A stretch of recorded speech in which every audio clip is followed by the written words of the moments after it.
Yes, nongeye kuguha ikaze umukunzi w'ipari umunsi w'umukunzi wa Furaza tukora subscribe ndetse na niba uri mushyashya ukigera kuri iyi channel tugira ngo tubanze tukwibutse ukande subscribe ndetse ukanakanda ukazagera kugira ngo tugishyiraho video zagite kugeraho gatanu ukuri gatanu. Icyumweru cyiza rero kuri mwese, igitondo cyiza.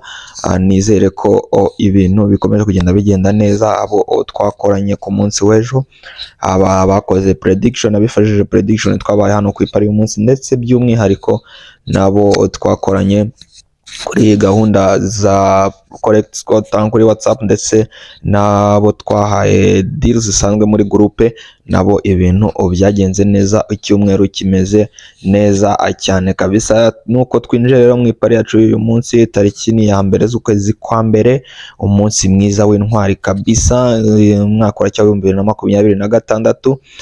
Twongera rero tubanza n'ubundi kwibutsa abashyashya ko tugira shwadiro dutanga byihariye mu gikari, uciye ku rubuga rwa WhatsApp kamanze ngende nkwereka ama screenshot z'abazagize ibikora tuba twaragiye dutanga, ngira ngo uragenda uzibona gatanu kuri gatanu kabisa. Izi zose rero nizo tuba twagiye dutanga zagiye zibikora zizewe sample urusa kabisa, ndetse tukagira by'umwihariko ni na groupe nyine ipari y'umunsi y'aba VIP kabisa.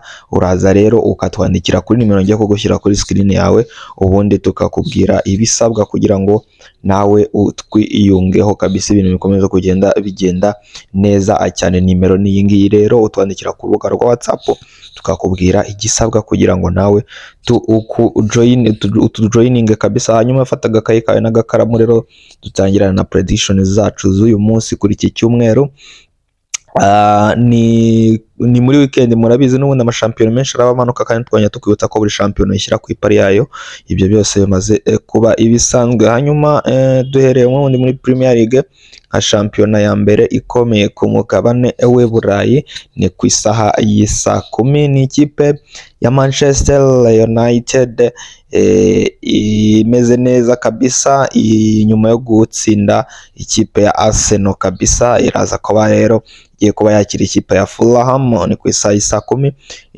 Iyi shwadiro nziza rero tuguha kuri uyu mukino ni ukuza kuba ugura ikipe ya Manchester United gutsinda cyangwa ikanganya, ni double chance Manchester United hariya Old Trafford kabisa mu rugo, no double chance rero. Hanyuma ikipe ya Nottingham Forest iri kurwana no kutamanuka, iraza ko yakira ikipe ya Crystal Palace. Ikipe ya Crystal Palace mu by'ukuri ikomeje kugenda igurisha abeza bayo, abakinnyi bayo beza, nyuma yaho igurishije Marc Guéhi, umudefenseur wayo wari mwiza, ndetse n'ubu ngubu bikaba biri kuvugwa yuko n'umwataka wabo Jean-Philippe Mateta nawe agiye kuba yerekeza mu gihugu cy'Ubutaliyani muri AC Milan. Crystal Palace rero n'umutoza wayo nawe akaba agiye kwigendera kabisa. Ni match rero tubona ko tuguha kuguramo ibitego bibiri, ni over 1.5 goals kabisa. Muri uyu mukino uraza kuba bigenda neza. Hanyuma Aston Villa nayo iri ku mwanya wa gatatu, iri kurwana no kureba ko yatwara igikombe cyayo cya Premier League, siko yakira Brentford. Turaguhereza kugura double chance ya Aston Villa kuza kubitsinda uyu mukino cyangwa ukawunganya. Match of the day ni Tottenham na Manchester City, ikipe ikunda kugura Manchester City, Tottenham. Shwadiro nziza rero ngo kuri uyu mukino no kugura both team to score, buri kipe kuza kubibona igitego kabisa kuri match of the day. Tuzafata ikirere rutemikirere twerekeze mu gihugu cya Spain kabisa, muri La Liga. Santander ni ikipe ya Real Madrid iraza ko yakira ikipe ya Rayo Vallecano. Real Madrid tameze neza cyane mu by'ukuri, nyuma yo gutsindwa muri Champions League n'ikipe ya Benfica bikayibuza kuzamuka itagiye muri playoffs kabisa. Iraza kuba rero yakira agakipe ka Rayo Vallecano, nta kosa muna kuri yariza kubikora saa 9. Ndaguhereza kugura Winfrey Mukoko ya Real Madrid kabisa. Hanyuma saa 11:15 ni ikipe ya Real Betis iraza ko yakira ikipe ya Valencia kabisa. Ndaza kubangureza ko nta bitego bine biboneka muri uyu mukino, ni under 3.5 goals kabisa. Hanyuma isaha y'isa moya n'igice ni Getafe iraza kuba yakira ikipe ya Celta de Vigo. Ndaza kuba nkwerereza kugura ibitego bibiri muri uyu mukino ni over 1.5 goals kabisa. Hanyuma ibyo muri La Liga reka tubisoreze kuri uyu mukino urahuza ikipe ya Athletic Bilbao ndetse n'ikipe ya Real Sociedad kabisa. Uyu mukino rero ndaza kuba nkwereza ko ugura ko habonekamo yes kabisa both team to score, benshi nyine muzi kuri yes cyangwa suite GG nyine no kwinjizanya. Ni match rero tugejeje ku musozo wo muri La Liga Santander. Nkwibutsa wowe utarakora subscribe kabisa, nicyo gihe ngo uyikore wiyandikishe. Muri benshi batugiye icyizere kubera ubusesenguzi cyangwa se prediction zicukumbuye tubagezaho, nawe rero nicyo gihe ngo utwiyungeho kabisa bihoraho kugira ngo tujye tubana gatanu kuri kagenzi kako kabisa. Guys rero iyi iracyari pari y'umunsi ngikomeje kuyikugezaho, unyite Gladiator niko nitwa kabisa.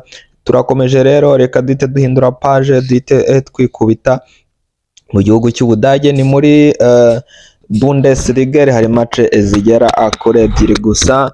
Ni ikipe ya Stuttgart iraza ko yakira ikipe ya Freiburg ni ku isaha y'isa 10:30. Stuttgart imeze neza mu by'ukuri, ndaza ko rero nguhereza kugura double chance ya Stuttgart mu rugo kabisa gutsinda cyangwa kunganya Borussia Dortmund. Ndaza ko yakira agakipe kitwa Heidenheim, ndaza ko nguhereza kugura win ya Borussia Dortmund kabisa. Hanyuma guys reka duhite duhindura, duhite twikubita mu Butaliyano. Torino iraza ko yakira agakipe kitwa Lecce, ndaguhereza ibitego bibiri muri umukino over 1.5 goal. Hanyuma Como Atalanta, ndaza ko nguhereza kugura win ya Alala kabisa Atalanta. Hanyuma Cremonese na Inter Milan, ndaguhereza kugura win ya Inter Milano. Parma Calcio ndetse n'ikipe ya Juve, ndaguhereza kugura ikipe ya Juve gutsinda uyu umukino kabisa. Reka rero tuze twerekeza mu gihugu cy'Ubufaransa, ari naho tugiye gusoreza ipari yacu uyu munsi. Ikipe ya Lyon ndaza ko yakira ikipe ya Lille ya Ethan Mbappe muri umuntu wa Mbappe kabisa. Ndaza kuba rero nguhereza kugura ibitego bitatu muri uyu mukino. Lyon irimo Endrick uvuye muri Real nawe uri kwitwara neza cyane, ni over 2.5 rero. Angers na Metz ndaguhereza ibitego bibiri muri uyu mukino. Toulouse na Auxerre ndaguhereza kugura both team to score. Hanyuma Nice na Brest ndaguhereza kugura double chance ya Nice. Hanyuma match tugereje ku musozo ni Strasbourg ndetse na Paris Saint-Germain, ndaguhereza kugura win ya Paris Saint-Germain ekafuru koko kabisa.